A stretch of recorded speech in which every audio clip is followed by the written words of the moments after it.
Tá, vamos iniciar. Só gostaria que alguém confirmasse para mim se está ouvindo. Tá tudo certo, professora, tá Sim. dando para ouvir e ver. Tá bom. É porque vocês ficam tão silenciosos que qualquer dia eu vou precisar de um terapeuta aqui. Eu fico falando ao vento. Então, qualquer dúvida pode interromper.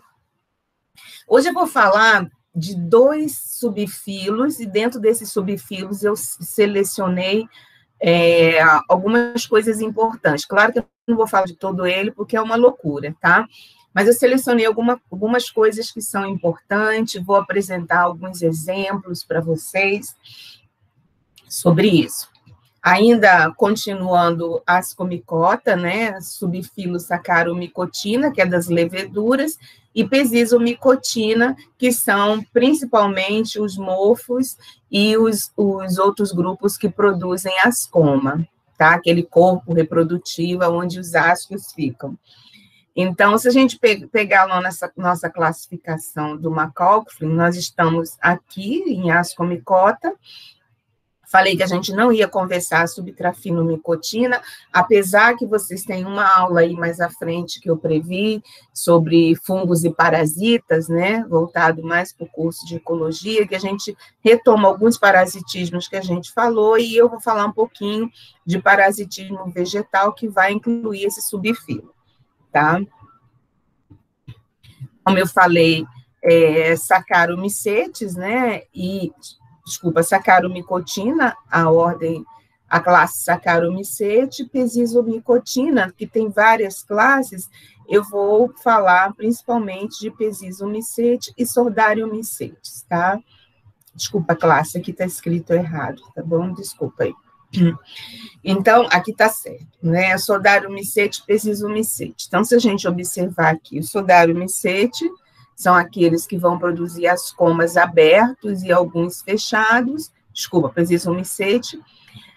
Eurotiomycete vai produzir principalmente cleistotécio, mas muito raramente, e Sordariomycete são aqueles que vão produzir os peritécios. Então, aproximadamente, as principais classes estão relacionadas ao tipo de ascoma que vai produzir.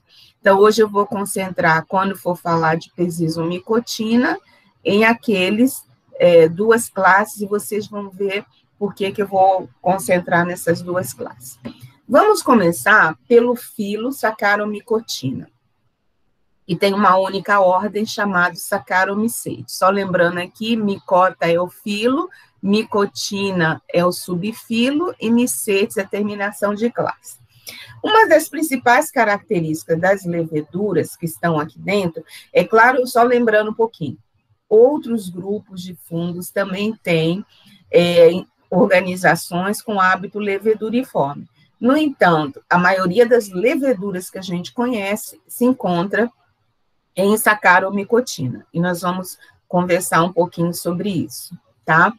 Saccharomycotina é característico ou porque os indivíduos são unicelulares, a gente volta isso daqui a pouco, ou porque eles são miceliais.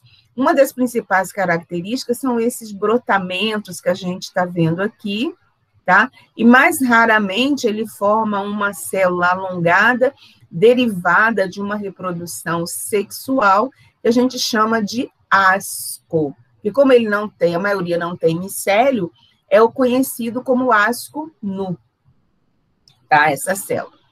Então, leveduras verdadeiras, que a gente costuma dizer, as que estão incluídas em Saccharomycotina, porque todo o seu ciclo de vida é esse hábito leveduriforme. Daqui a pouquinho a gente vai ver o que é esse hábito leveduriforme. Algumas espécies acabam desenvolvendo o que a gente chama de pseudomicélio. Essas células que estão aqui, elas começam a brotar, germinar em células mais alongadas. O asco nu, que esse exemplo que eu dei aqui, vai estar presente, é nu porque ele não tem um ascoma protegendo, ele não é originado por uma hifa, ele é originado pela fusão de 2 células. Então, a gente não tem hifas ascogênicas. Os ascos, eles são resultado direto de uma reprodução sexuada. Quais são as características principais de leveduras? Calor e umidade, é necessário ter uma faixa de ótima entre 20 e 30 graus, podendo chegar a 35 graus. A gente sabe que o nosso país, muitas vezes, 35 graus no verão não é uma temperatura baixa, né? Não é uma temperatura alta, desculpa, muitas vezes dá 40, sensação térmica de até mais. O pH, ele varia bastante, no entanto, ela gosta bastante de um pH ácido, 4,5 a 5,5. E quais são os resultados que o hábito de vida de ser leveduriforme produz? Os primeiros metabólitos são o etanol, ácido cítrico, ácido glucônico, aminoácidos, vitaminas, nucleotídeos e polissacarídeos outros. Então, uma vez fornecendo algum tipo de açúcares a esse tipo de organismo, nós vamos ter alguns resíduos, né, esses metabólitos primários resultantes do processo de fermentação, e esse metabólito primário o homem vem utilizando, e a gente vai conversar um pouquinho. E hoje eu quero apresentar a vocês mais à frente como que se usa a levedura como um bioindicador ambiental, tá? Isso mais à frente a gente vai conversar. As leveduras não constituem um grupo definido de organismo, tá? Apesar que essa característica de serem unicelular, raramente pseudomicelial, né? Todos eles vão ter características próximas, tá? São diferenciados de acordo com as características fisiológicas. Que características fisiológicas são essas? Qual é a capacidade que esse indivíduo tem de pegar um substrato e gerar um metabólito primário, gerar um resíduo, aquilo que ele não vai se alimentar, tá? Então, cada levedura, isso aqui produz álcool, essa aqui produz vitamina, essa aqui... Então, essas características fisiológicas que são muito utilizadas para reconhecer as leveduras. É o que a gente chama de quimiotaxonomia. São os indivíduos reconhecidos pelas suas características químicas, tá? As comicota, a gente tem aqui, eu estou ressaltando os 3 principais gêneros que são mais estudados. De todos os Saccharomyces, talvez seja o que vocês mais conheçam, por causa da pizza, da cerveja, né, da cachaça, tudo isso que é feito com Saccharomyces. Cândida é mais relacionado à saúde humana, né? E Galactomyces são relacionados a algumas contaminações de frutas. Predominantemente, eles são unicelular, reprodução assexuada predominante, e quem precisa se utilizar dessas leveduras economicamente, a reprodução assexuada é importantíssima. Se eu quero que a massa da minha pizza cresça, eu tenho que promover que esses indivíduos se multipliquem assexuadamente, porque é mais rápido, tá?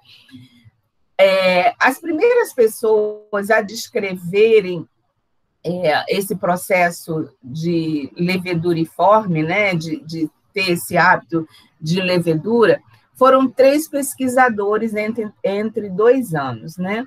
Como naquela época não tinha internet, carta demorava de um país para o outro, eles se comunicavam entre si, eles atribuem os estudos da levedura a um francês, o Cognard de Latour, a um inglês, o Swan Taylor, e a um alemão, o Kutzenfranken, tá? Então, eles associam isso a esses 3 pesquisadores numa mesma vez, porque mesmo sem em contato um com o outro, eles descreveram cientificamente este processo. Leveduras, mesmo que não se visse naquela época no olho, mas via-se a reação dela, é descrito em papiros do Egito em torno de 5.000 anos, e que eles, já 5.000 anos atrás, eles utilizavam para fazer bebidas e fazer pães. Então, eles sabiam que, de alguma forma, não se sabe como, que ao fazer o pão, tinha que guardar um outro pedaço do pão, que era para colocar numa farinha que não tinha um organismo que fizesse crescer, então eles já tinham essa metodologia.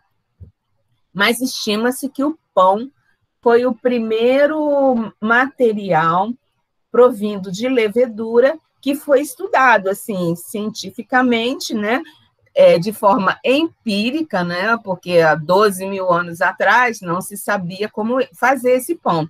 Há alguns tempos atrás, teve um Globo Repórter sobre pão, e eles relatam, eles vão buscando nas histórias, né, os processos de como era feito esses pães.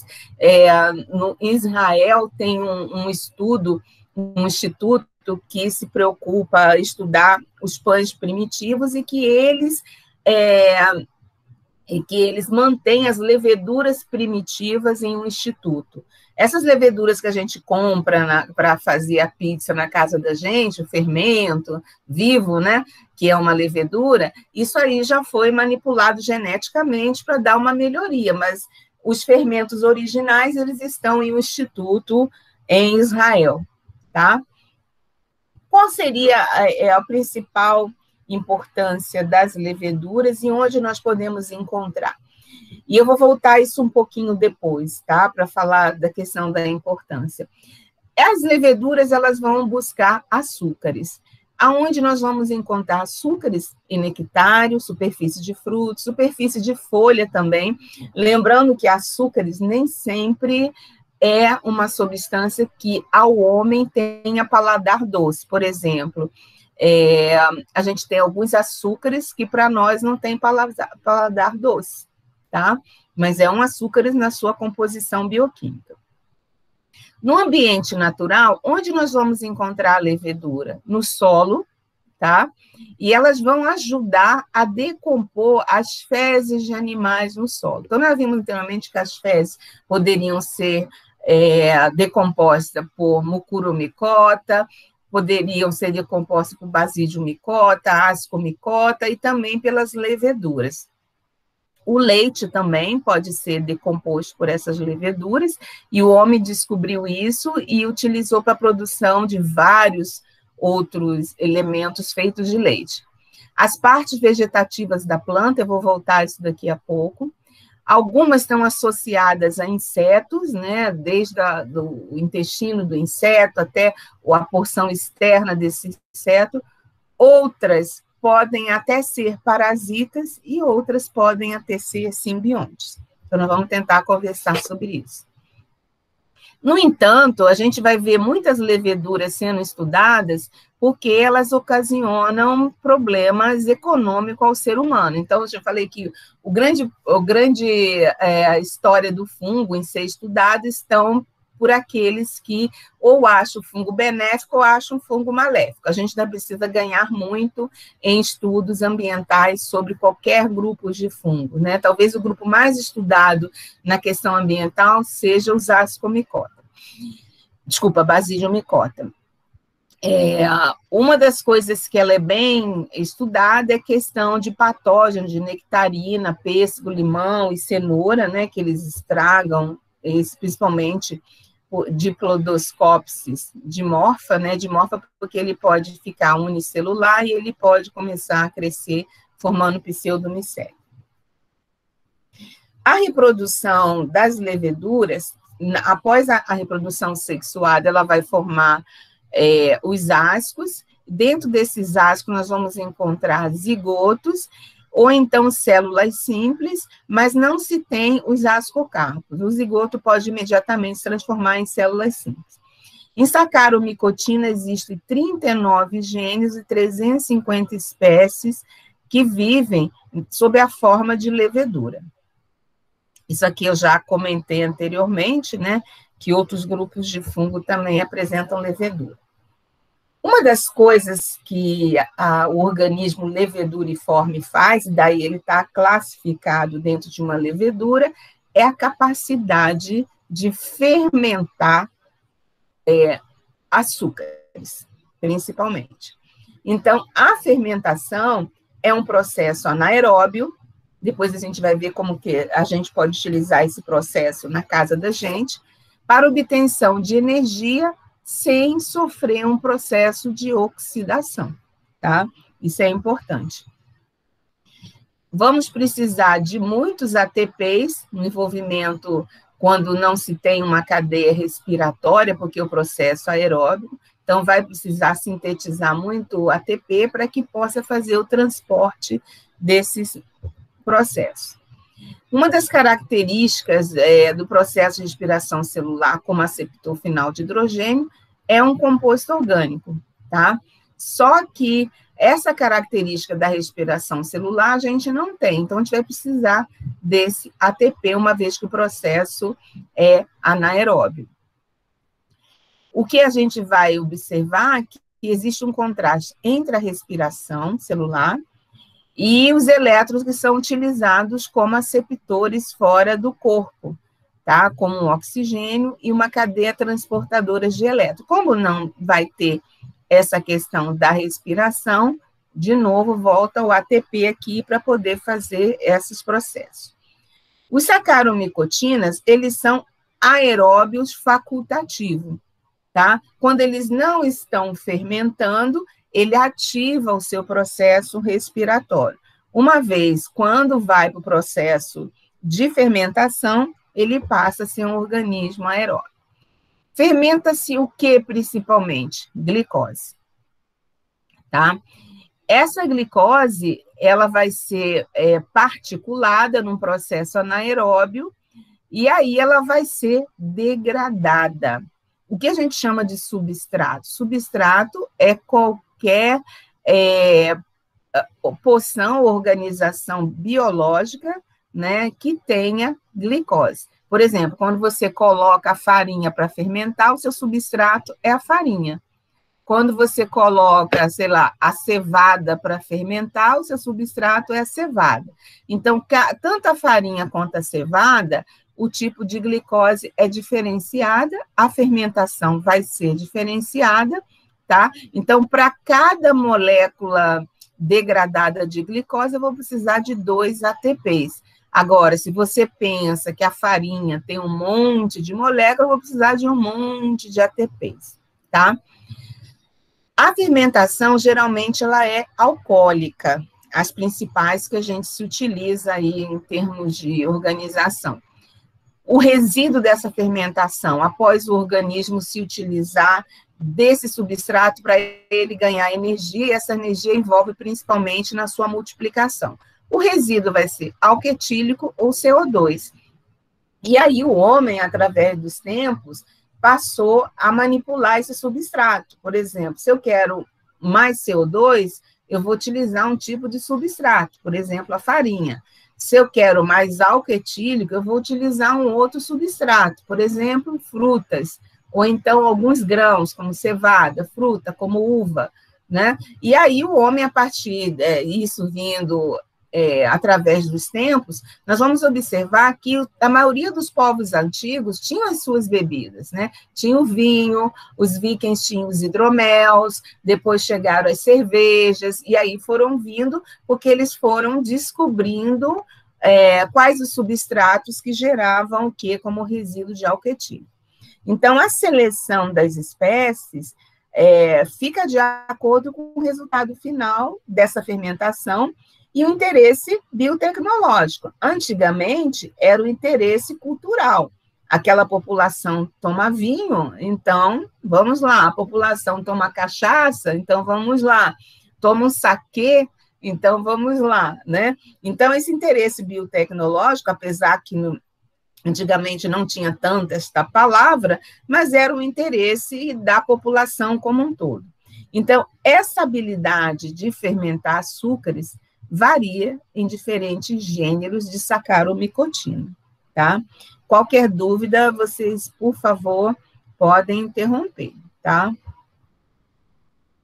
A estrutura somática, eu já falei um pouco no início, né, que eles podem ser unicelulares, globosos, ovoides, alongados ou retangulares, podem formar, peraí um pouquinho, aqui, ó, os unicelulares, podem formar estrutura pseudomicelial, começa uma estrutura unicelular e ela desenvolve uma porção do seu corpo de células retangulares, formando pequenos filamentos, aí é chamado de pseudomiceliais. A parede celular desse grupo, como ele precisa se reproduzir muito rapidamente, não é quitina, como seriam nos outros fungos. É de manano-beta-glucano, é uma parede celular que facilita o processo de divisão rápida, tá? Então, esse grupo não tem quitina.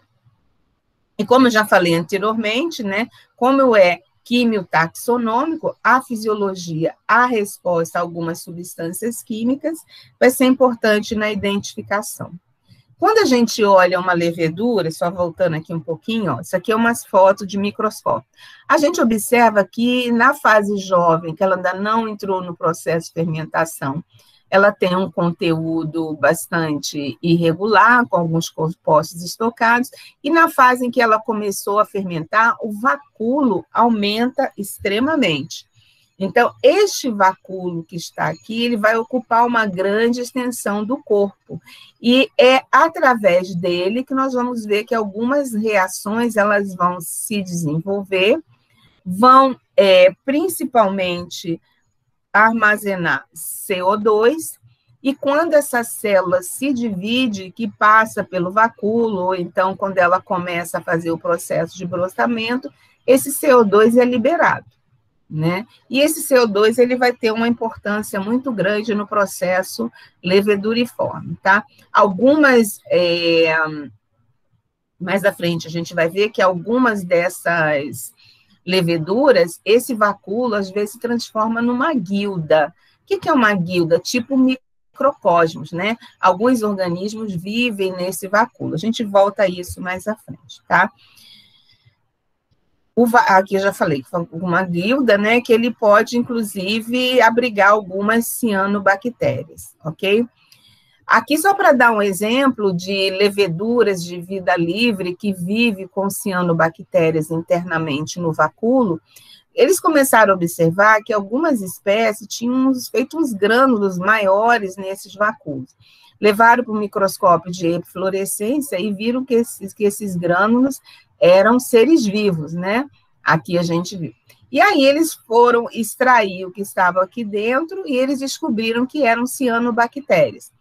E aí começaram a questionar, esse trabalho é um trabalho recente, do ano passado, eles acham que essa parede celular, que é de manano, ela promove uma reflexão de luz para internamente do seu corpo, e essa reflexão de luz, ela vai, através do corpo da levedura, chegar a essas cavidades, né, e permite que essas cianobactérias sobrevivam aqui dentro com luz e proteção deste vacúolo.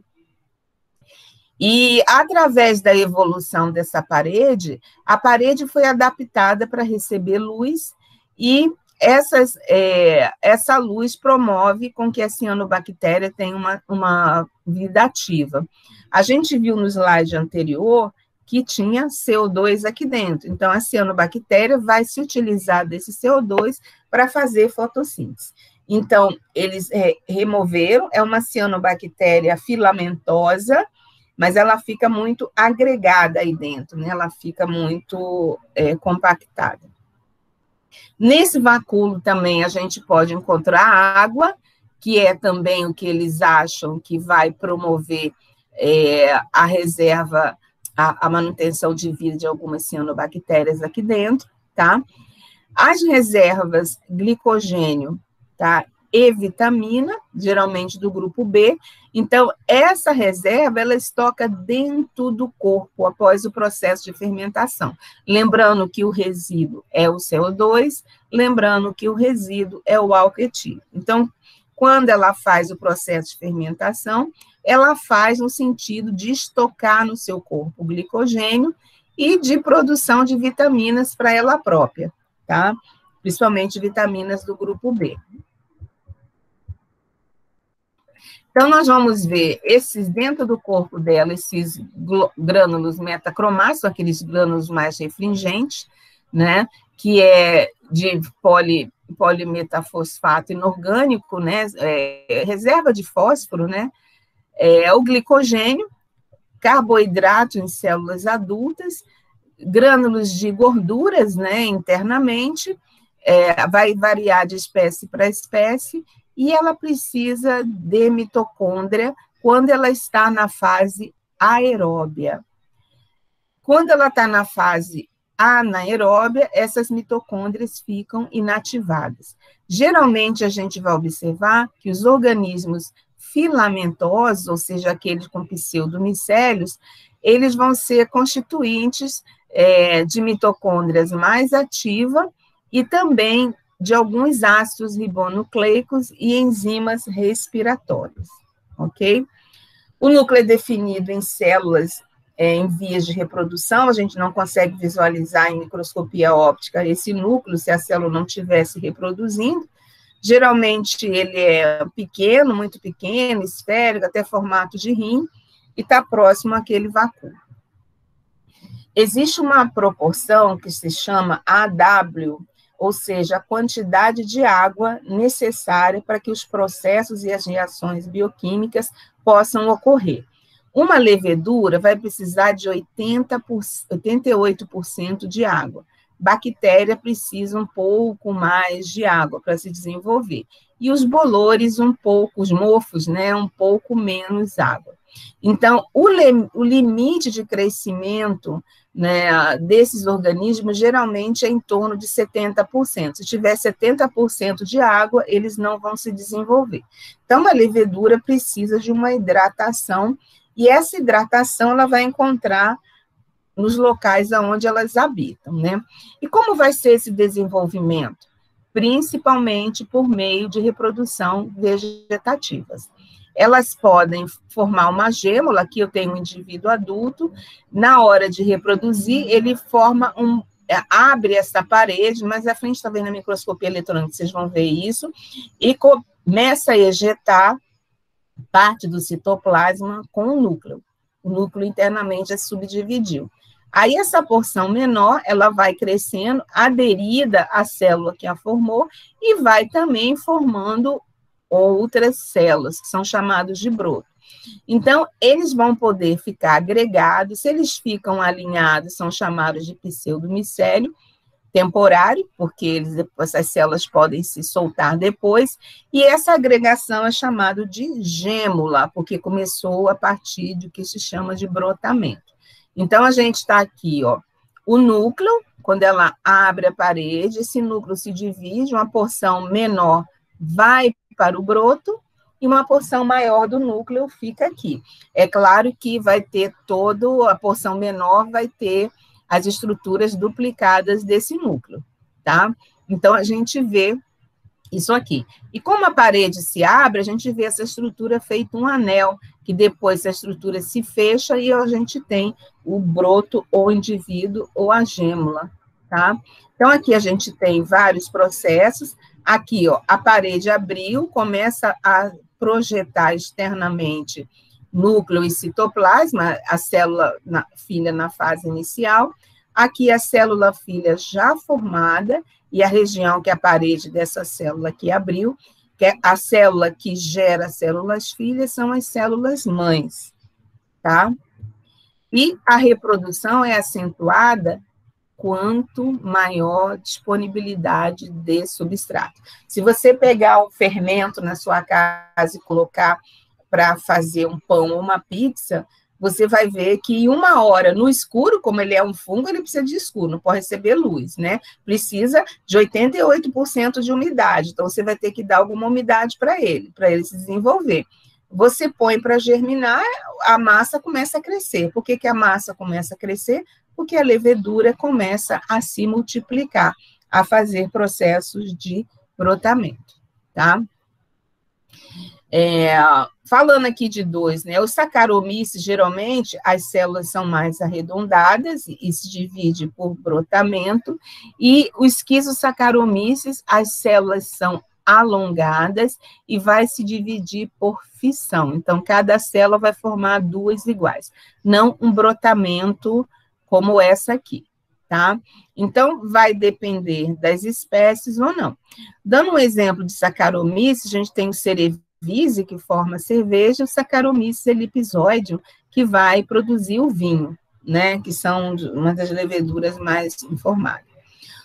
Um outro tipo de levedura que a gente encontra mais dentro do corpo humano e que é muito importante, que eu só vou dar um exemplo rápido aqui, não vou focar muito nela, mas como causa N doenças, a gente vai ver, vai estar relacionado ao corpo humano. Em primeiro lugar, isso aqui é um intestino visto por dentro. Todas essas placas brancas é formado por Cândida.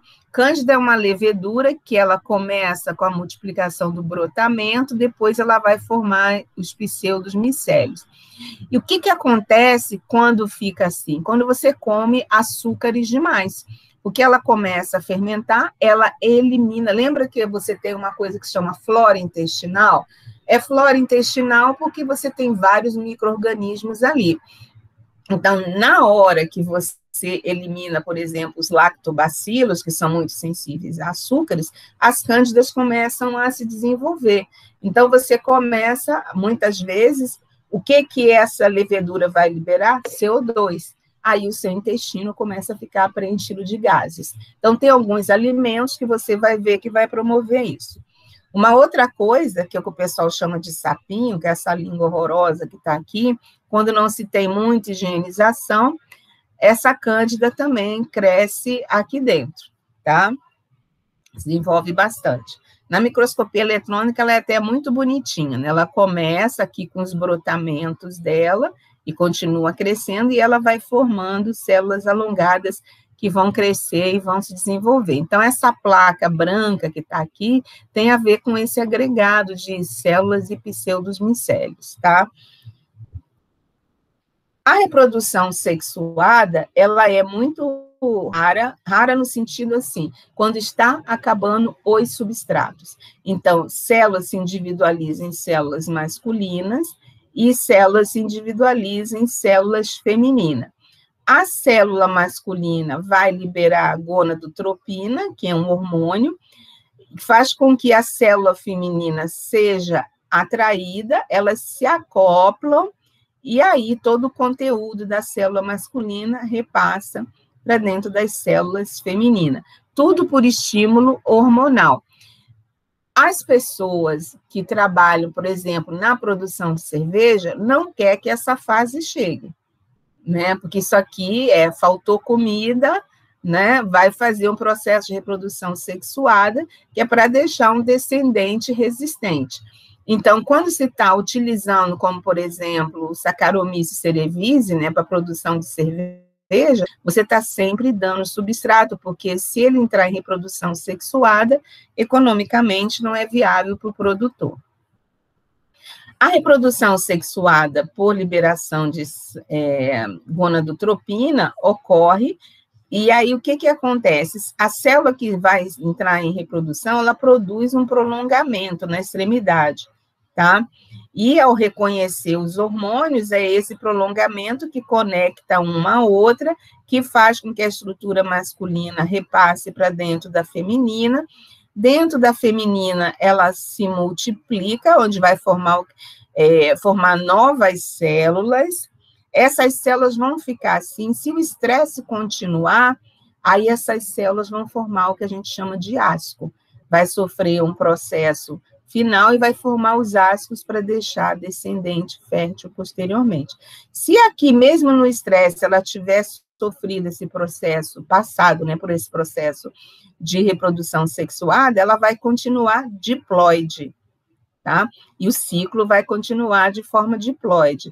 Se ela passar por estresse, ela vai a cada célula vai formar de 4 a 8, né? E o que vai acontecer? O ciclo volta a ser haploide, tá? Então, isso é muito comum. Dentro de uma grande indústria de produção de comidas por meio de fermentação, comidas ou bebidas, existe sempre um profissional que está monitorando o quanto o substrato está fornecendo propriedades ou não para entrar em reprodução sexuada. Como eu falei, reprodução sexuada é o que eles não querem, né? Quando ocorre a fusão das células, né, e tem todo aquele processo, o que vai acontecer? Vai formar esse asco, e dentro desse asco, que esse asco é chamado de asco nu, que é resultado de um processo de reprodução sexuada, vamos ter de 4, aqui no caso a figurinha tem 4, essa figurinha aqui tem 8 ascósporos, tá? Essa reprodução pode ser homotálica ou heterotálica. Então, eles trabalham mais com os organismos heterotálicos, porque você vai ter dificuldade de encontrar outra linhagem para prejudicar o seu processo. Aqui, o processo da cerveja, né, o ciclo, é mais ou menos o que eu falei anteriormente, né, que eles estão no processo de brotação, principalmente as células haploide, onde a maior produção de álcool ou de CO2. Acabou o substrato, aí eles vão se reconhecer pela gonadotropina, eles vão formar uma célula, plasmogamia, cariogamia, e aí essa célula 2N pode também sofrer um processo de brotação, de emulação, se desenvolver, etc. Quando entra de novo no estresse, ela vai se alongar, cada célula dessa vai produzir de 4 a 8 esporos, esses esporos vão estar dentro de um asco, e esse asco depois pode liberar esses esporos e eles vão germinar de novo, né? Então, esse é o ciclo Saccharomyces. Esquizosaccharomyces, que é aquele que não brota, só se divide de 2 em 2, ele também vai formar um asco maior, fazendo todo aquele processo de plasmogamia, depois cariogamia, vai formar um asco, com esses ascósporos de liberado, eles germinam e vão formar as células leveduriformes. Então, o ciclo é sempre dessa forma. Só que Esquizosaccharomyces, maior parte do tempo, ele é diploide, enquanto que o Saccharomyces cerevisiae, a maior parte do tempo, ele é haploide, tá? Então, até isso precisa entender. Nós vamos ter predominâncias de fase haploide, predominância de fase diploide, e vamos ter, como a cerveja, que tanto a fase haploide como diploide pode durar em tempos iguais e ter para as indústrias, por exemplo, respostas iguais, né? Mas a preferência vai ser pela fase haploide, por ser mais simples e fazer com que todos os processos de reprodução possam ocorrer. Aí, nós vamos falar um pouquinho dessa fermentação, mas essa fermentação no meio ambiente. Por que que isso vai ser importante? As leveduras são utilizadas como bioindicador ambiental, tá? Porque geralmente elas vão estar presentes no corpo vegetal, principalmente folhas, frutos, esqueci de colocar aqui flores, principalmente aquelas que têm nectar, tá? O ar poluído vai destruir essas leveduras, e essas leveduras têm uma função para essa planta. Todo resíduo que a folha gera, geralmente são resíduos de açúcares, como, por exemplo, uma cera, e essa levedura vai se utilizando desses resíduos para ela manter e preservar a qualidade desta folha, tá? Então, o ar poluído, ele vai destruir as leveduras, vai fazer com que as folhas sejam afetadas muito rapidamente. São aquelas folhas que não vão ter um crescimento até o tamanho máximo que está previsto na espécie, tá? Então, elas vão ser, o ar poluído ele vai ser danoso ao eliminar essas leveduras. O ar limpo vai fazer com que a ação dessa levedura possa manter e preservar folhas e frutos, que é de grande importância. Você já viu isso na sua casa? Por exemplo, quando você está lá com a banana verde, você comprou a banana está verde. Quando a banana está verde, é porque a levedura na extremidade da casca, ao redor da casca, está mantendo aquela banana verde. Enquanto outras leveduras que estão ali estão dormentes. Quando o fruto começa a mudar bioquimicamente, e sofrer o processo de maturação, essas leveduras que estavam de fora dessa banana verde, elas acabam morrendo. E aí as outras leveduras que estavam lá em processo de dormência, elas são ativadas. E aí é ativado muito rapidamente. Você vê que a sua banana começa a ficar com aquelas manchinhas escuras. Aquelas manchinhas escuras, elas são formadas por leveduras que vão acelerar o processo de decomposição. Se você pegar uma banana aquelas manchinhas escuras, colocar junto de outra banana sem as manchinhas escuras, a banana madura, você vai ver que acelera muito rápido, porque é de interesse da planta que as sementes germinem rápido. Só que hoje em dia a gente sabe que as bananas já foram manipuladas e que não tem semente lá dentro, né? Mas na natureza isso ocorre. Então, na fase inicial, eu tenho um grupo de leveduras que vai preservar esse fruto, vai evitar que esse fruto morra, né? O que faz eles estarem na fase inicial, para dar essa proteção maior ao fruto, é a bioquímica desse indivíduo, tá? Então, na fase inicial, para que o fruto possa desenvolver, evita o aborto ou morte desses frutos, tá? Na fase final, como eu contei a história da banana aí, ela vai decompor principalmente os frutos carnosos. O que essas leveduras dão? Proteção antifúngica e antibacteriana, principalmente nas duas fases. Porque não adianta a semente germinar se a semente for atacada por fungo e por bactéria, tá? Um dos exemplos mais vistos no Brasil atualmente, principalmente no estado de São Paulo, que eles usam as leveduras de ipês para analisar a qualidade do ar. Então, o ar poluído, as folhas de ipês vão ser folhas que não vão crescer muito, vão ter a quantidade reduzida de levedura, ou então não tem levedura alguma. E se a folha não se desenvolve bastante, o processo de fotossíntese é comprometido, essa árvore não vai crescer bastante. O que essas leveduras são sensíveis? A fuligem, né? E substâncias derivadas de enxofre e de CO2. Isso a gente sabe que tem, principalmente nos resíduos de fábricas e motor de carro, apesar que os mais modernos estão reduzindo isso muito. Então, os locais que apresentam uma atmosfera em maior desequilíbrio, esses locais apresentarão um menor número de levedura, não só quantitativo de uma espécie, de uma diversidade de levedura. É esperado que você tenha como se fosse um microcosmo em cada folha, várias leveduras ali atuando para manter aquela folha saudável, posteriormente os frutos saudáveis. E aí, o que acontece? No local poluído, às vezes fica só um tipo de levedura resistente à poluição, as outras todas são eliminadas. Às vezes fica nenhum, às vezes pode ficar até mais de um tipo, mas em menor proporção do que seria esperado para cada folha. Se você colocar as palavras ipês, levedura e São Paulo, você vai ver que existem inúmeras instituições de São Paulo que trabalham com isso para avaliação da qualidade do ar. Você tem o próprio governo de São Paulo, você tem os institutos federais, a Embrapa, Federal de São Carlos, que tem vários projetos trabalhando com as leveduras, principalmente IP. Aí, por que o IP? Porque o ipê é a árvore da paixão do homem, né? Todo mundo quer plantar um ipêzinho na sua fazenda, na praça da sua casa, entendeu? E aí eles viram que é a árvore que tinha maior distribuição geográfica no estado, e aí eles escolheram tanto ipê rosa quanto ipê amarelo, tá?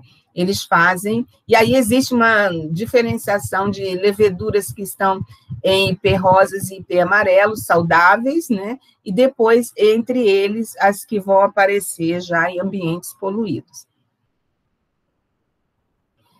Voltando à questão do bioindicador ambiental, promove, uma vez estudadas essas leveduras, o que o homem descobriu? Que esse bioindicador ambiental que preserva as plantas e os frutos vão ser importantes se eu quiser exportar uma fruta. Então, se eu quero exportar ou importar uma fruta, eu tenho que saber o quanto essa fruta vai chegar preservada no local que vai ou do local que vem. Então, é costume a gente ver que, às vezes, eles dão uma higienização na fruta e, por fim, eles colocam um caldo com leveduras a mais para evitar que essa fruta amadureça. Tá? Coloca aquelas leveduras, aumenta a proporção delas, de maneira que vai demorar mais a maturação. Então, quando você usa um organismo vivo, torna a fruta mais saudável. Então, no exterior, principalmente, eles não aceitam que você mande uma fruta com composto químico para eles, somente Europa. Então, tem que ser um composto vivo. E aí as pessoas começaram a fazer o uso da levedura para isso. Na Amazônia, a Amazônia, tirando as questões das queimadas, é um dos ecossistemas que os organismos vegetais são mais preservados. Então, existe um grande projeto que se chama Diversidade Genética da Amazônia. Dentro desse grande projeto, eles estão estudando as leveduras da floresta amazônica, porque já chegaram à conclusão que são esses diferentes tipos de levedura que mantêm as folhas das plantas exuberantes. Então, tem um projeto enorme que eles estão estudando e estão levantando alguma coisa. Um dos estudos principais que eles já fizeram, aqui também está escrito errado, ficar fazendo essas coisas de madrugada é isso, né? É a proteção do cacau, né? O cacau, ele é muito atacado por aquela vassoura de bruxa, né? Que foi uma guerra, como é que eu vou dizer, biotecnológica, que fizeram na década de 30 no Brasil, mandaram um fungo para cá que acabava com o cacau. Então, eles estão estudando, já tem alguns resultados de levedura que vai eliminar este fungo, esse Basidium micota que ataca o cacau, a vassoura de bruxa. No Cerrado, eu até vi que na UFG tem alguém também trabalhando com isso, lá na agronomia, mas não consegui abrir o artigo. Eles estão estudando as leveduras do Cerrado, principalmente para a produção de enzimas, lipase, amilase, protease e pectinase, que são utilizadas na produção de outros alimentos, de moléculas. Então, se você começa a estudar as leveduras do Cerrado, você já viu que algumas delas vão produzir algumas enzimas também de importância. E essas leveduras, elas são utilizadas em diferentes processos industriais. Anteriormente aqui, essas lipase, amilase, protease, pectinase pode ser utilizada na produção de alimento, ela pode ser utilizada na produção de diferentes bebidas, né? Produção de biomassa, o que se chama biomassa fúngica? Quando eu consigo produzir uma massa feita de um único fungo. Aonde você tem isso? No fermento. O fermento é uma biomassa fúngica. Aí se utiliza essa biomassa na indústria ou na casa da gente para fazer o que for de interesse. Então, a produção de biomassa fúngica, principalmente levedura, é importante, porque ela pode chegar até a produção de medicamento, tá? E de vários outros produtos. Vou falar um pouquinho aqui de algumas coisas que você tem em casa, tá? Se utiliza a levedura principalmente em resíduos para eliminar, né, esgoto de laticínios, né? O esgoto de laticínio, geralmente, quando tem laticínio, o pessoal joga ácido sulfúrico, depois joga aquela água com ácido sulfúrico lá no rio, aí vai matando tudo, né? Então, eles estão utilizando o tratamento de levedura, principalmente usando levedura para tratar esgoto de lactose. Quando você come um picles, né, um chucrute, algumas carnes, o picles talvez para nós seja o mais conhecido, aquele picles de pepino que vem naqueles sanduíches de fast food, né, que são utilizados, é um gênero chamado Rhodophylla, que vai fazer que inicialmente esse picles seja preservado daquela forma. Você vê que o picles tem um gostinho assim, um pouquinho de álcool, as substâncias ficam preservadas. Lembra que a levedura é anaeróbia na sua função? Por isso, quando a gente faz o picles, a gente lava a vasilha, coloca o que a gente quer e dá uma substância ácida que é para estimular a levedura que está na casca desse picles. Aí, depois de algum dia que você deixou no escuro, a levedura começa a atuar, porque ela recebeu aquele pH que é ideal para ela, ácido, e ela vai transformando e conservando os alimentos, né? Então, os homens, através do tempo, passaram a utilizar as leveduras para preservação de animais, de alimentos, né? Mas, ao mesmo tempo, se ficar durante muito tempo, lembra que eu falei que tem algumas leveduras que já estão lá em dormência e que pode deteriorar? O que vai acontecer? se você não consumir esse picles em tempo útil, você observa que ele começa a formar uma película aqui dentro. Então, quando tiver essa película, você pode jogar fora, porque geralmente já é o produto deteriorado, aquelas outras leveduras que estariam estimulando a decomposição do fruto, mas o que acontece? Esse fruto já está bastante fermentado, então ele não vai causar problema de saúde, né? Então, vai começar a oxidar o ácido acético, que altera o sabor, né? Que a gente tem alguns gêneros, né? Píquea, da Brettanomyces, Trichosporum, que são os mais comuns na produção de picles, deterioração de picles, a produção em Rhodoturma, né?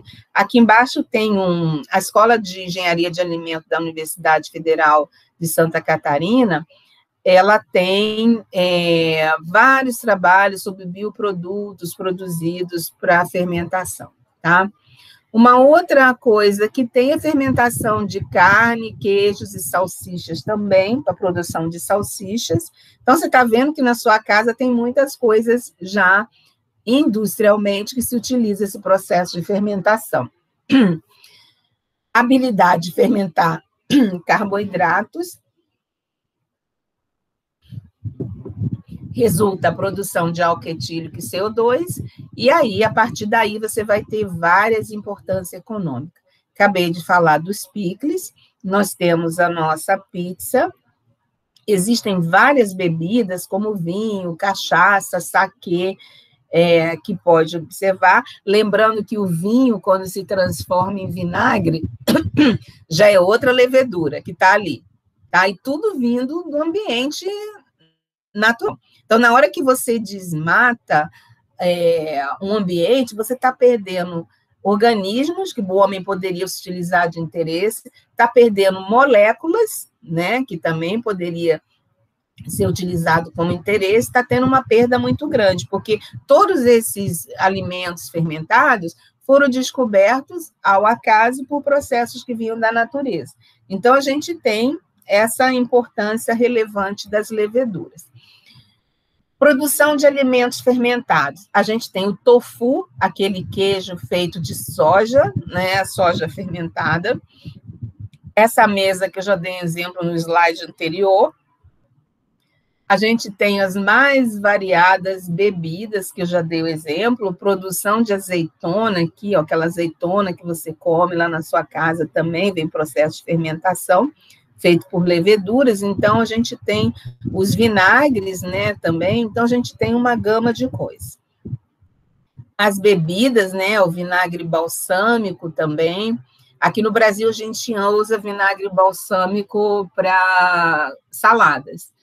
Em outros países usam como cobertura de sorvete, né? Então, dependendo do hábito, né? Isso. E a comida japonesa, que tem bastante coisa fermentada, talvez o que você mais conheça seja o shoyu, tá? A gente vai tendo outros alimentos da comida japonesa que é fermentado também, né?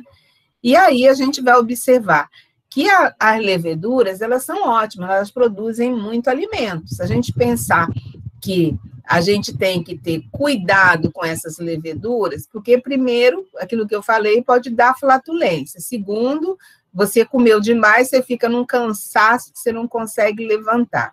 A embriaguez em alguns alimentos e outro gera carboidrato, tá? Então, carboidrato vai gerar a famosa barriguinha, né?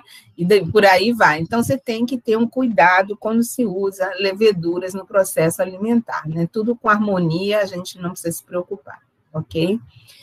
Então, nesse momento, eu terminei essa parte de levedura. Tem alguma dúvida sobre leveduras?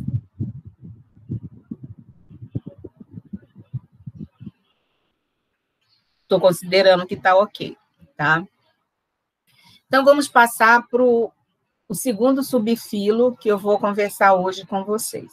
Então, nós já vimos que pezismomicotina são aqueles que podem ser subterrâneos, hipogêneos, e os epigêneos.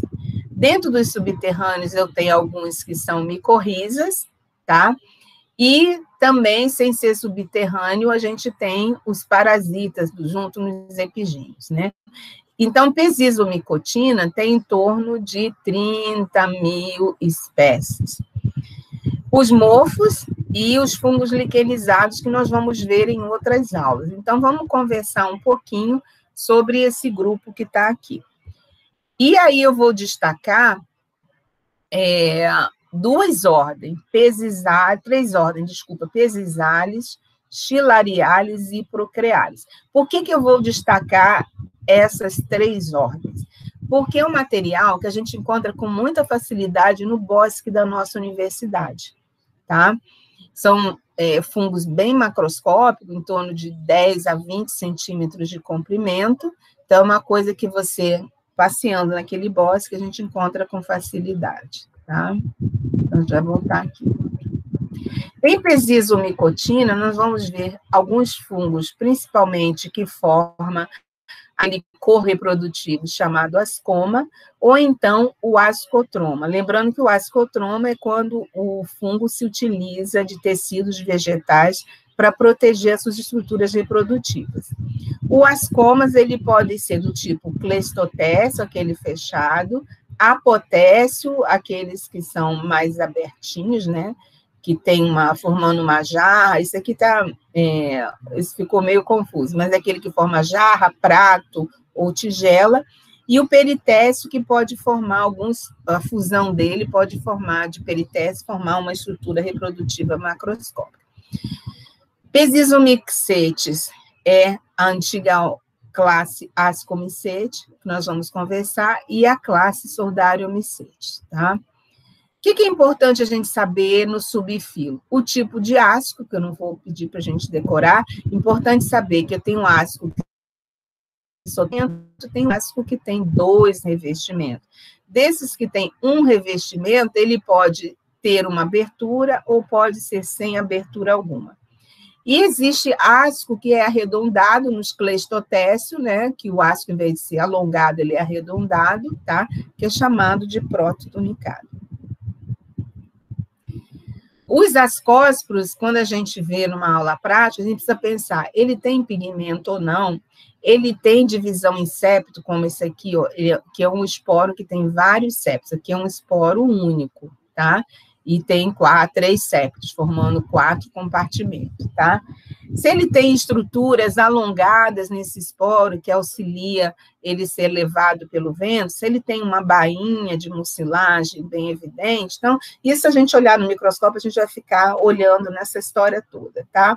Geralmente, nesse grupo, a gente tem 8 esporos, mesmo nos protunicados, que são aqueles arredondados, tem 8 esporos, ok? Deixa eu passar isso aqui. Tá. Eurotiomycete, a gente vai falar na próxima aula. Sordáriomycete formam principalmente peritécio. Pesizomycete vai formar apotécio, na grande maioria, mas os que são subterrâneos formam cleistotécio. E também a gente vai ter alguns apotécios complexos, tá?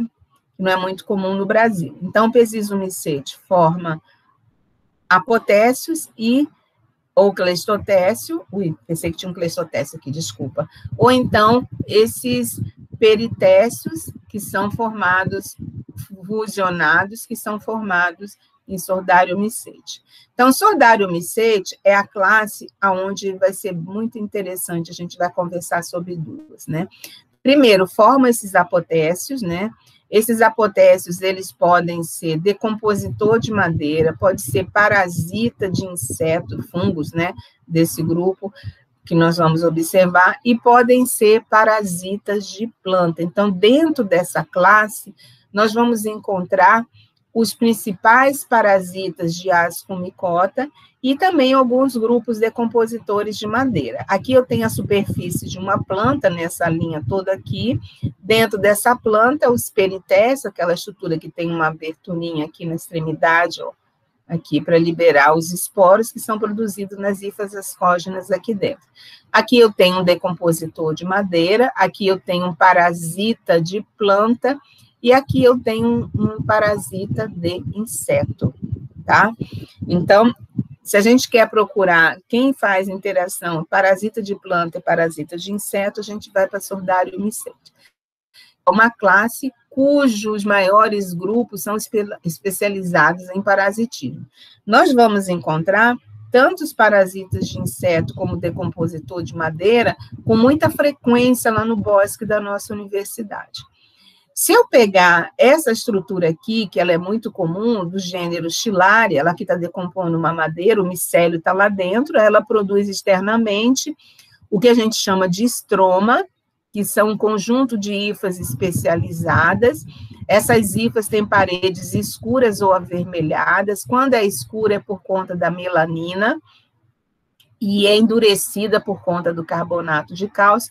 Cada porozinho, não sei se está dando para vocês verem aqui, ó, é a abertura de um peritécio que está lá dentro. Então, ela pega esse peritécio, que tem essa aberturinha aqui, dentro tem os ascos, né, e vai fusionando. Aqui tem um, aqui do lado depois vai ter outro, vai fusionando e forma essa estrutura maior, tá? Os que são as hifas endurecidas e coloridas, né, muitas vezes por melanina. Aqui, no caso, ó, um inseto que é muito comum a gente encontrar no bosque, um besourozinho de solo. Esse besouro tem uns 5 centímetros mais 3 a 5 centímetros, e essa estrutura aqui cresce muito. E aí é muito comum a gente encontrar em meio à serrapilheira o besouro muitas vezes enterrado, e ela projeta essa estrutura que é para, geralmente, liberar o esporo externamente. Então, colore de vermelho, tá? Alguns animais comem isso, ou então são atraídos para se alimentar, e aí ocorre o processo de ruptura e liberação desses esporos que estão aqui dentro, tá? Nessa classe, o ascomas são em peritécio, pouquíssimos cleistotécios. Os ascos são cilíndricos, ou então em forma de porrete, como está aqui, ó, nessa ilustração, tá? A dispersão de ascósporo é ativa, então os esporos vão sendo dispersos aqui dentro. Quando se pressiona o estroma, esses esporos saem. E algumas espécies não têm estroma, tá?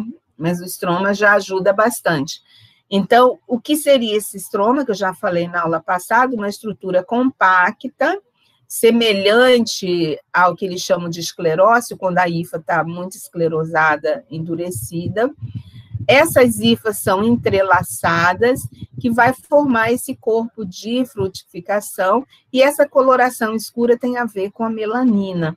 Então, a melanina, ela escurece e ela permite com que esse organismo, muitas vezes, fique disfarçado dentro de uma... Só voltando aqui. Ah, não, teria que voltar muito. Então, melanina e carbonato de cálcio, tá? Aqui, ó, vou mostrar alguns exemplos dos meninos que pegaram algumas delas, né? O formato tem a ver, muitas vezes, com a espécie. Quando a gente abre esse estroma, a gente observa na periferia, cada manchinha pretinha dessa aqui é um peritécio. Outra coisa que é muito comum, quando a gente pega um peritécio desse, pega uma hifa asco, se a gente colocar iodo, a gente vai ver que na extremidade fica uma manchinha escura, que corresponde a uma membrana feita de amido. Então, quando esse amido se decompõe, esses esporos são liberados. Então, aqui na microscopia eletrônica, a região onde o amido fica, e aí, à medida que esse amido se decompõe, essa hifa ascógena com esse ácido se abre e os esporos são liberados, tá? Então, é uma estrutura muito complexa, né? A gente vê que ela tem internamente várias hifas, e essas hifas vão sustentar fisiologicamente esses peritécios, tá? Nessa ordem, os ascocáspores são negros, ou ascoma, né, são negros, podem ser globosos, em forma de peras ou alongados. Lá no bosque tem os alongados e globosos, tem os dois, tá? O ascoma, internamente, que é na forma de peritécio, tem uma abertura, porque o peritécio é aquele que tem uma forma de pera, né, ou de moringa, né, que tem uma aberturinha. Entremeados ao asco, dentro do peritécio, a gente vai ter as paráfises, que são aquelas hifas que sustentam as hifas ascogênicas. O himênio, que é o conjunto de hifas ascógenas e paráfises, é persistente. E esses organismos vão estar atuando em organismo vivo, em fezes e na decomposição de madeira. No bosque, a gente acha com mais frequência os decompositores de madeira, os decompositores de fezes, tá? Alguns são parasitas e fitopatógenos, fazem doenças nas plantas, né? O asco só tem, quando a gente pega lá onde estão os esporos, ele só tem uma camada, tá? E a identificação é na forma do ascoma e do esteroma, aqui na foto o esteroma, tá? Aqui a gente tem alguns modelinhos, né, arredondados ou alongados. Essas mais esbranquiçadas é reprodução assexuada, tá? Lá, essa foto e essa foto são do bosque, essa também, tá? A gente encontra com muita frequência. Reprodução sexuada, que vai formar esse esteroma. Assexuada, muitas espécies não desenvolvem mais, mas, no entanto, algumas produzem muitas conídeas. A gente vai ver mais à frente a diferença. Os ascos, que são as hifas, a estrutura que forma os esporos, geralmente eles são alongados, né, ou em forma de porretes, e as paráfises, no início do desenvolvimento, elas vão degenerando à medida que o peritécio vai envelhecendo, tá? Então, isso aqui eu já expliquei antes, aquela camadinha de amido, né, um espessamento amiloide, que faz com que o asco se abra e os esporos que estão aqui dentro sejam liberados. 8 até 32 esporos dentro de cada asco, tá? Que são expelidos quando o peritécio está maduro, ok? Aqui, só para a gente observar nessa família, depois vocês vão ver uma foto que a gente coletou lá no bosque, que a gente vê com frequência. Não importa se é a estrutura assexuada ou se é a estrutura de origem sexuada, ele sempre vai produzir um esteroma, essa família. Então, se for de origem sexuada, cada bolinha dessa aqui, ó, é um peritécio. Se for de origem assexuada, cada estrutura fora do esteroma é um conidióforo, tá? Então, a gente tem aqui algumas espécies do gênero Stillaria, que a gente encontra com mais facilidade. A característica da família dos Stillaria são esses esporos longuinhos. Às vezes você acha igualzinho, vai ver o esporo dessa forma diferenciada, já muda o gênero. Então, o esporo vai ser importante, tá? E aqui algumas estruturas de reprodução assexuada. No campo, como é isso? O esteroma preto ou vermelho ou castanho é de origem reprodução sexuada, e os peritécios estão para dentro. Quando a gente acha um esteroma com várias estruturas, essas projeções que são conidióforos, geralmente elas são esbranquiçadas, amarelas, às vezes até um cinza claro, e aí você tem esses prolongamentos. Cada prolongamento desse é um conidióforo, tá? E esse conidióforo, na extremidade, vai produzir conidiosporo, de origem de reprodução assexuada. Esses dois processos a gente encontra com muita facilidade. E qual vai ser a importância desse estroma? Essa melanina, ela vai proteger de estresse ambiental. De que maneira? Ela vai reter metais pesados, vai impedir a dissecação, vai dar ao peritécio as condições osmóticas necessárias, vai evitar aumento de temperatura dentro dos peritécios, tá? Para que os esporos possam ser formados, vai evitar um choque de pH e vai ser importante contra a radiação. Então, o fato dela ter esse esteroma, isso vai ser importante. Então, aqui a gente dá os exemplos, né, de alguns de reprodução sexuada e outros de reprodução assexuada. Então, sempre mais clarinho é reprodução assexuada, mais escuro ou vermelho, reprodução sexuada. Isso aqui uma madeira enorme lá no meio do bosque, que a gente achou com reprodução assexuada, aqui, ó, esbranquiçadinho na extremidade. Aqui, voltando a repetir, o de reprodução sexuada, tá? Agora a gente vai para os parasitas de inseto. O principal gênero, hoje em dia esse gênero subdividiu em 5, tá? Mas se você jogar os outros 5 nomes, às vezes a gente não encontra com propriedade, ok? Inclusive o que tem lá no bosque, eu estava vendo aqui esses dias, ele não é mais cordícipe, mas a gente vai tratar ele como cordícipe num grande sentido. São aqueles peritécios bem coloridos, vermelhos, laranjas, né? Principalmente, que está nessa ordem aqui. O esteroma também é colorido, vermelho, laranja, etc. Eles são parasitas de inseto, parasitas de aracnídeos e podem ser parasitas de outros fungos. Tanto inseto como aracnídeo, pode ser até na fase larvar. Então, a gente tem, dentro de Hippocrealis, aqui, ó, clavíceps, balânzia, são parasitas de planta, cordíceps, parasitas de inseto ou de aracnídeos, tá? Aí a gente tem o Myriogenospora, que é parasita de grama, ok? E o Torrebuileia, que é parasita de planta, tá?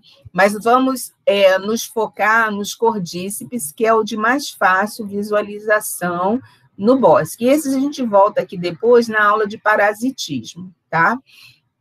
Então, o que vai acontecer com esse inseto? O fungo entra, o fungo começa a decompor lá o inseto, a aranha. Ele pode, no primeiro momento, emitir um esteroma com as conídeas, mas no processo final, quando não tiver mais nada para explorar desse inseto aracnídeo, ele vai produzir um esteroma geralmente colorido, onde dentro desse esteroma a gente vai encontrar vários peritécios fusionados, tá? Essa é uma larva que a gente encontrou larva, um inseto adulto. Aqui a gente tem o esteroma colorido, tá?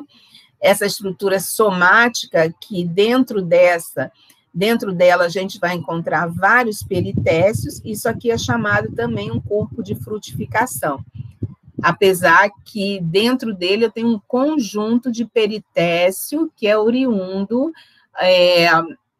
da reprodução sexuada. Uma das coisas ruins nesse tempo de pandemia é que a gente não pode visitar o nosso bosque, tá?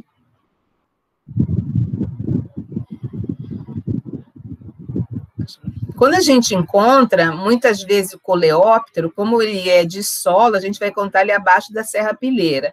Aracnídeos, formigas, a gente vai encontrar já o organismo inteiro sem.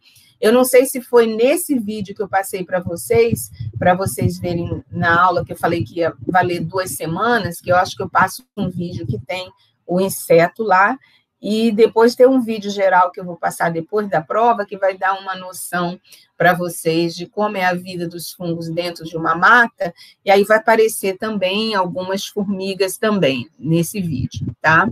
Então, ele entrou, ele contaminou esse inseto e cresceu a estrutura, depois que ele consumiu tudo que tinha que consumir. Quando a gente pega o inseto, ele praticamente está oco aqui, internamente, tá? Aqui só para a gente ver, uma mariposa, uma larva, né? Uma mosca, uma formiga, aqui também tem uma formigazinha, aqui uma aranha. Então, você vai vendo que ele sempre vai formar as estruturas. Então, o formato da estrutura aqui parece um martelinho, né? Isso também tem a ver com a gênese da espécie, ok?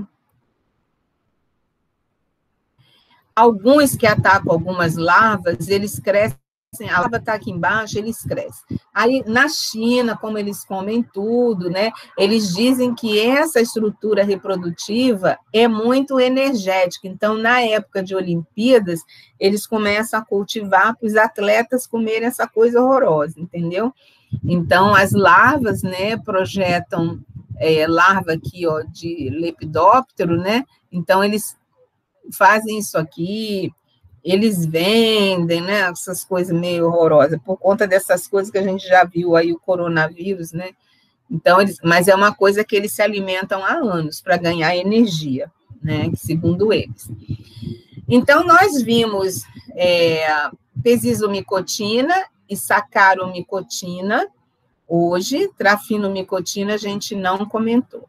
Então, pesisomicetes são aqueles que formam apotécios, né, abertinhos, ou clestotécio, tá? Os apotécios têm essa forma de prato, tigelas, né?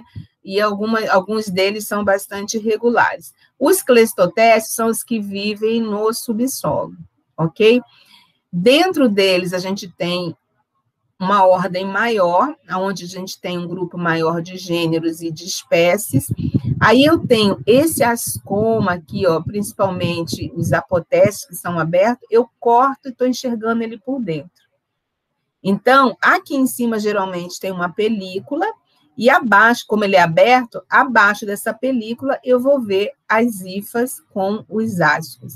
E entre as hifas com os ascos, hifas estéreis, que são as paráfises, tá? Então, a gente tem, nesses de apotécio, o himênio exposto sem qualquer proteção, tá? Muitos são sapróbios dessa ordem, alguns micorrízicos ou parasitas, tá? Os micorrízicos e parasitas vão formar clestotécio, aqueles ascomas fechados, tá? Os sapróbios, os decompositores abertos. Então, a gente tem aqui, ó, uma variabilidade maior de alguns itens, e aí eu vou apresentar a vocês a Philipsia. Philipsia é um decompositor de madeira, essa foto é lá do Bosque, da UFG, ela está na família Sarcosifaceae. Esse fungo aí tem um tamanho mais ou menos da minha mão, uns 15 centímetros de comprimento, ele é bem vermelhinho, a gente vê, às vezes está nessa cor, nesse vermelho fosco, chega até um vermelho bem exuberante, tá? Esse é um material que foi coletado pela turma de bacharelado, eu botei esse porque está melhor, porque todo ano a gente acha eles, tá? Aqui umas outras fotos que a gente tem, tanto dessa Philipsia lá, decompondo madeira, como de um outro gênero que está aqui, que mais à frente ele aparece um pouquinho maior, que é o Sarcosifa, tá?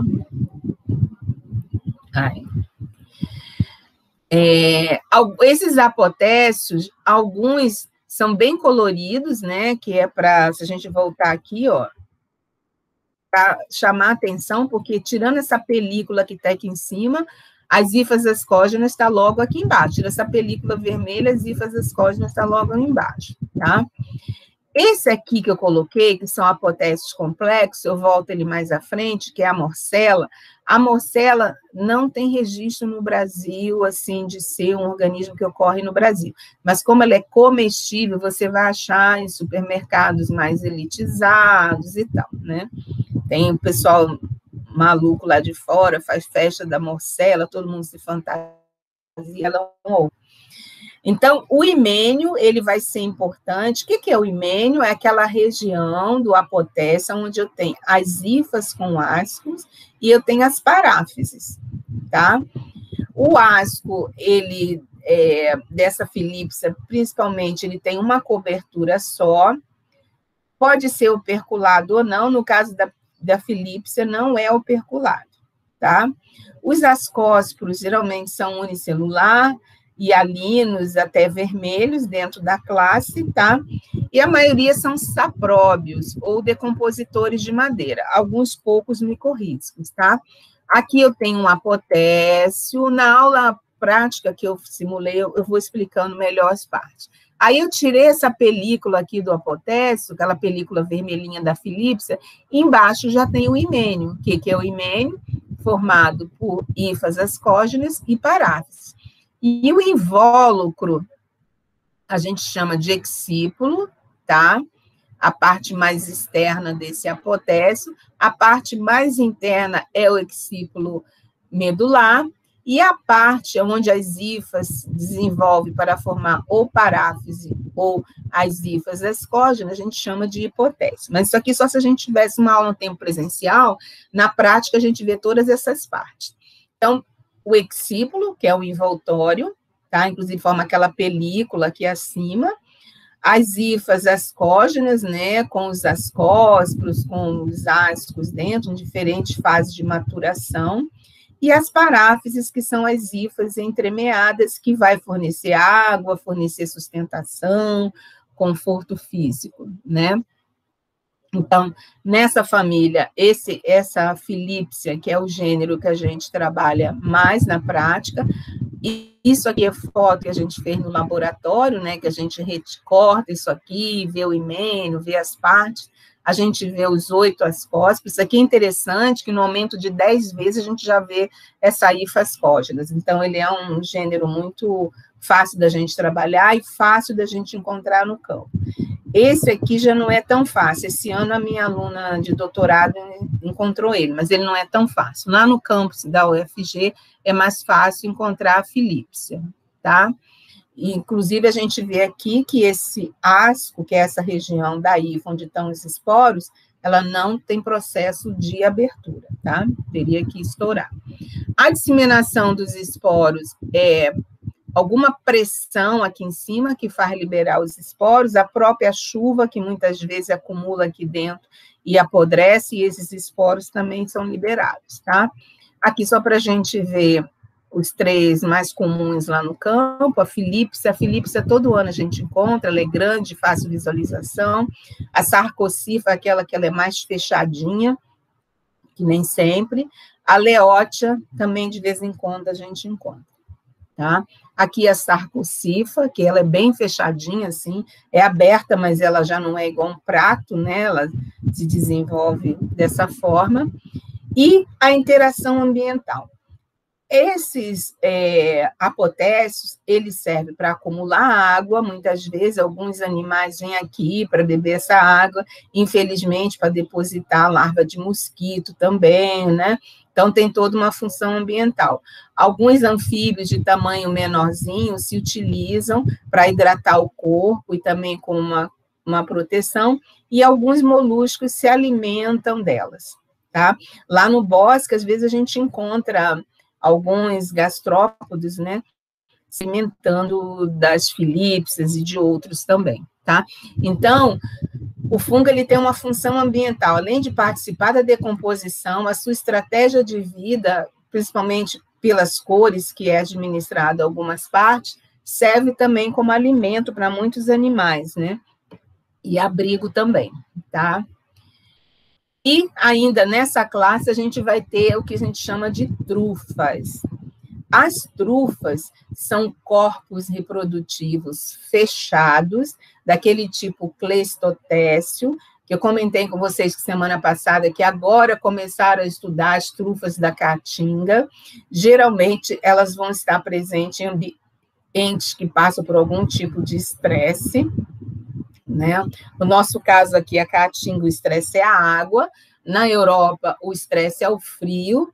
Então, essas estruturas reprodutivas, elas vão ser muito resistentes.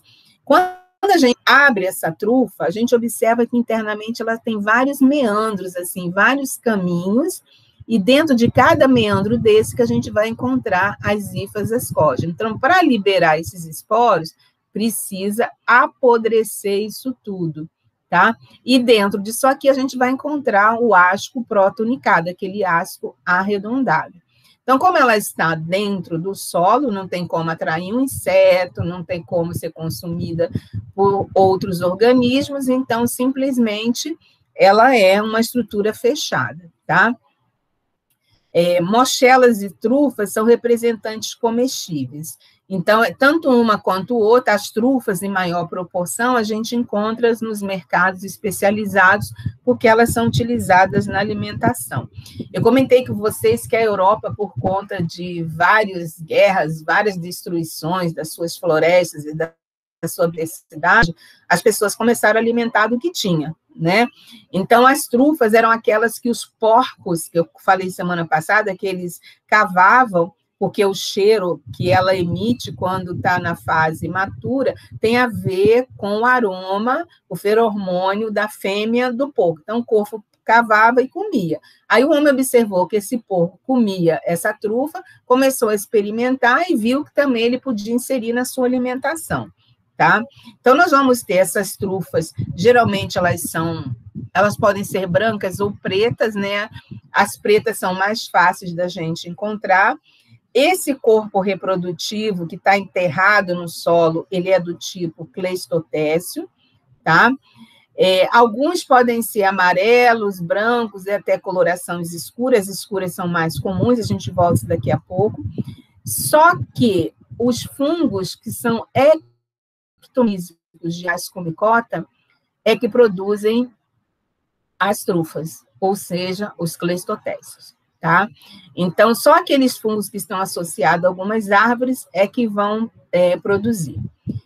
Infelizmente, as trufas, quando se acha o corpo reprodutivo, que é tudo que seria fácil de identificar a espécie, elas são espécies crípticas. Eu já comentei isso no início para vocês, que espécies crípticas são aquelas espécies que tudo é igualzinho, igualzinho, igualzinho, só que vai diferenciar o DNA. Se você olhar uma trufa aqui, você não sabe, você pode até saber que é o gênero Tuber, mas você não vai saber qual é a espécie. Então, precisa de reconhecimento de DNA para você separar as espécies. E hoje em dia, como isso está na fase reprodutiva e que eles já conseguiram domesticar algumas trufas para produzir em escala agricultável, eles começaram a estudar também o DNA, e daí tem uma série de outras coisas, né? Dentro dela, já falei que o asco é arredondado, é chamado de protonicato, tá?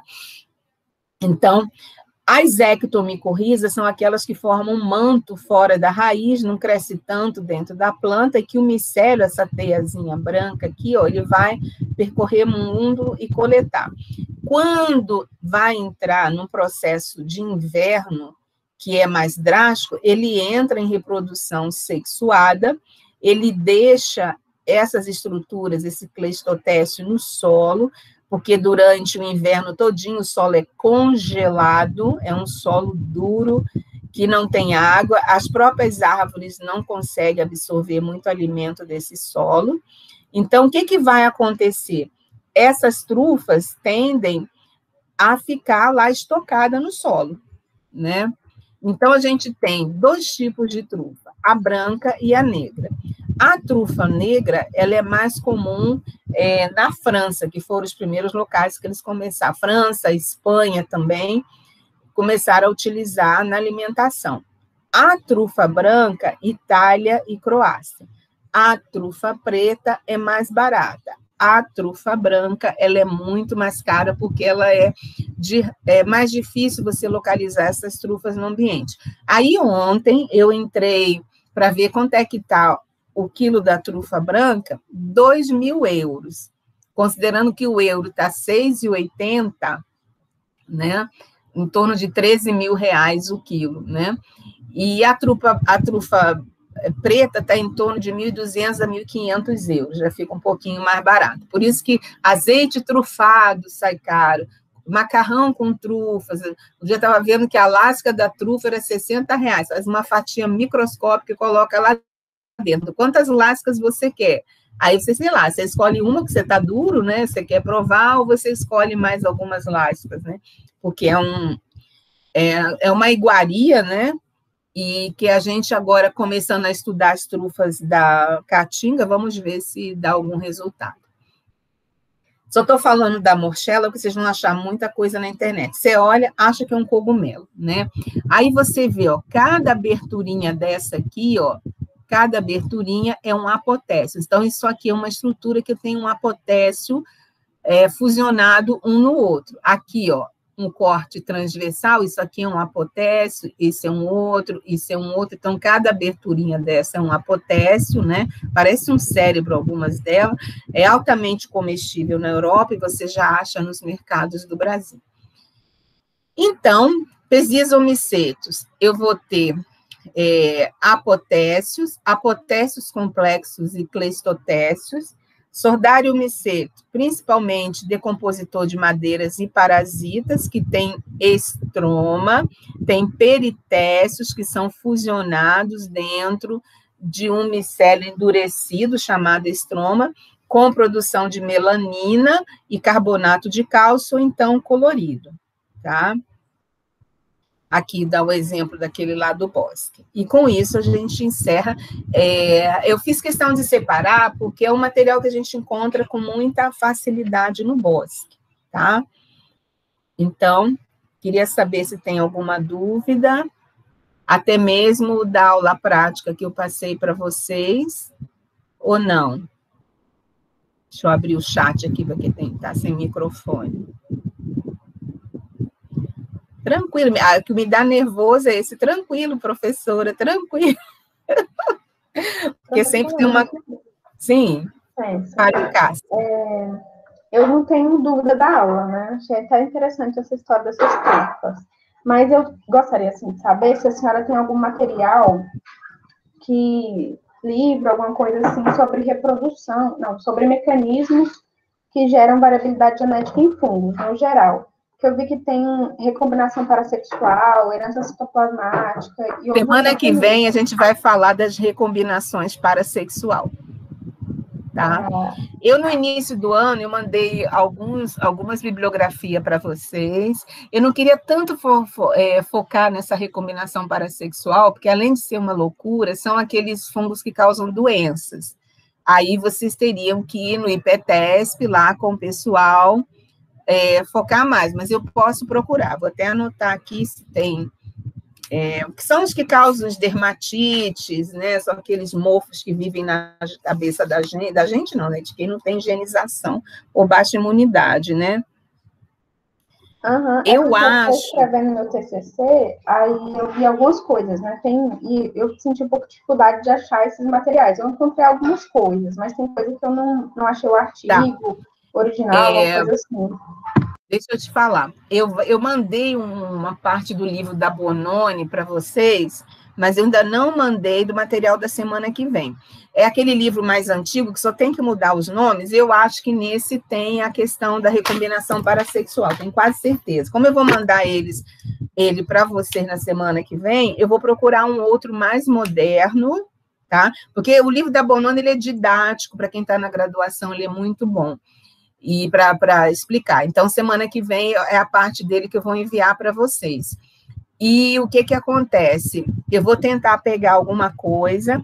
Eu tenho livro em inglês. Se você quiser livro em inglês, você me manda um e-mail lá para o e-mail da UFG, que eu anexo pelo menos os capítulos que falam sobre isso. Tá bom? Tá bom, obrigada, vou mandar. Tá. É porque, assim, a grande dificuldade do aluno é a questão que se chama inglês, né? Infelizmente, a gente tem que se esforçar para, pelo menos, ler o inglês, né? Então, isso é importante. Eu vou dar uma olhadinha um desses aí que eu tenho em inglês, que fala de, na verdade, é ascomicota mitospóricos, né? A maioria deles, né? Que causam problemas de doença ou coisa que o valha. E essa questão da parassexualidade, ela vai estar bem implícita neles, tá? Aí eu vou dar uma olhadinha e eu mando para você. Mas aí você me manda o e-mail, porque aí não adianta eu mandar isso para a turma, porque tem gente que vai associar que isso é matéria para estudar, não sei o quê. E eu estou querendo minimizar um pouco esse conhecimento de vocês, principalmente vocês que são da área de ecologia, né? Trazendo mais as questões ambientais, as questões de interação para vocês. Tá bom? Tá bom, obrigada, professora. Semana passada, eu ainda não abri o e-mail, porque essa semana eu tive que fazer tanta coisa, e eu tive um falecimento na família, eu não cheguei a abrir o e-mail de vocês dos relatórios, né?